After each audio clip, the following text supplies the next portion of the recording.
আসসালামু আলাইকুম। সবাই কেমন আছেন? আলহামদুলিল্লাহ, আমি তো অনেক ভালো আছি। তো আজকে আমার আত্মীয়র সাথে ঘটে যাওয়া এক বাস্তব ভূতের ঘটনা নিয়ে আপনাদের সামনে হাজির হলাম। আর আমি এখন যার কথা বলবো সে হচ্ছে আমার মায়ের আপন বোন, আমার খালাম্মা। একদিন হঠাৎ করে আমার খালাম্মার কাছে একটা ফোন আসে, আর তার নাকি কোন আত্মীয় মারা গেছে, সেখানে তার যেতে হবে।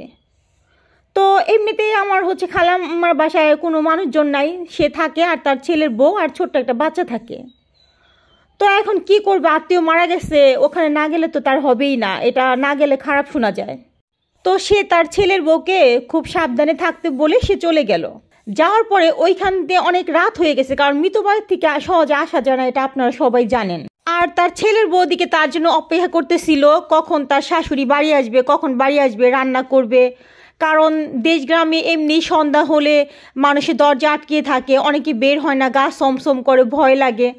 আর যেহেতু বাড়িতে একজন মানুষও নাই, কেমন জানি বাড়ি একটা নিস্তব্ধতা লাগছে। সে একদম ভয় ভয় পাচ্ছিল, কিন্তু কি করবে, শাশুড়ির জন্য তো তার রান্না করতেই হবে। আর তখন সে কি করলো, রান্না করার জন্যে রান্নাঘরে গেল। আর এমনি তো দেশগ্রামে রান্নাঘর কত দূরে থাকে শোবার রুমে থেকে। আর আমার খালাম্মার বাসা আবার যেখানে ছিল দেশগ্রামে, সেইখানে ছিল চিতাখোলা।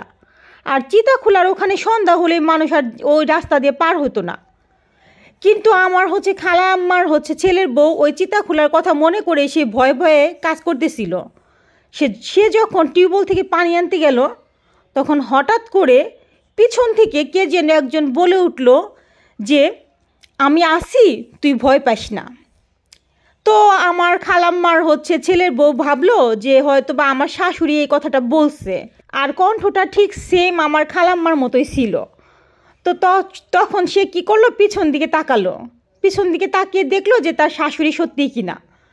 এখন পিছন দিকে তো সে তাকাইছে, যখন সে পিছন দিকে তাকাইছে, বাবারে বাবা, নিচে তো তার পা কোনোভাবেই নেই। উপর দিকে তাকায় দেখে মাথা একদম টিনের চালের উপর দিয়ে উঠে গেছে। তার মানে তাদের যে চিতাখোলার যে ওই পাশে যে বড় বড় গাছগুলা ছিল, ওই গাছের উপর দিয়ে মাথা উঠে গেছে। আর এইটা দেখার পর তো তার অবস্থা কি হতে পারে সেটা তো আপনারা জানেনই। এমনিই পাশে চিতাখোলা, সন্ধ্যা হলে মানুষ যায় না, তারপর আবার হঠাৎ করে আজগুবি একটা কথা শব্দ শুনছে সে। তখন সে তো ভয়ে চিৎকার দিয়ে অজ্ঞান হয়ে গেছে, তার তো আর জ্ঞান নাই। তো আপনারা যদি আমার এরকম ভিডিও শুনতে চান, অবশ্যই আমাকে জানাবেন। সবাই ভালো থাকেন, আল্লাহ হাফেজ।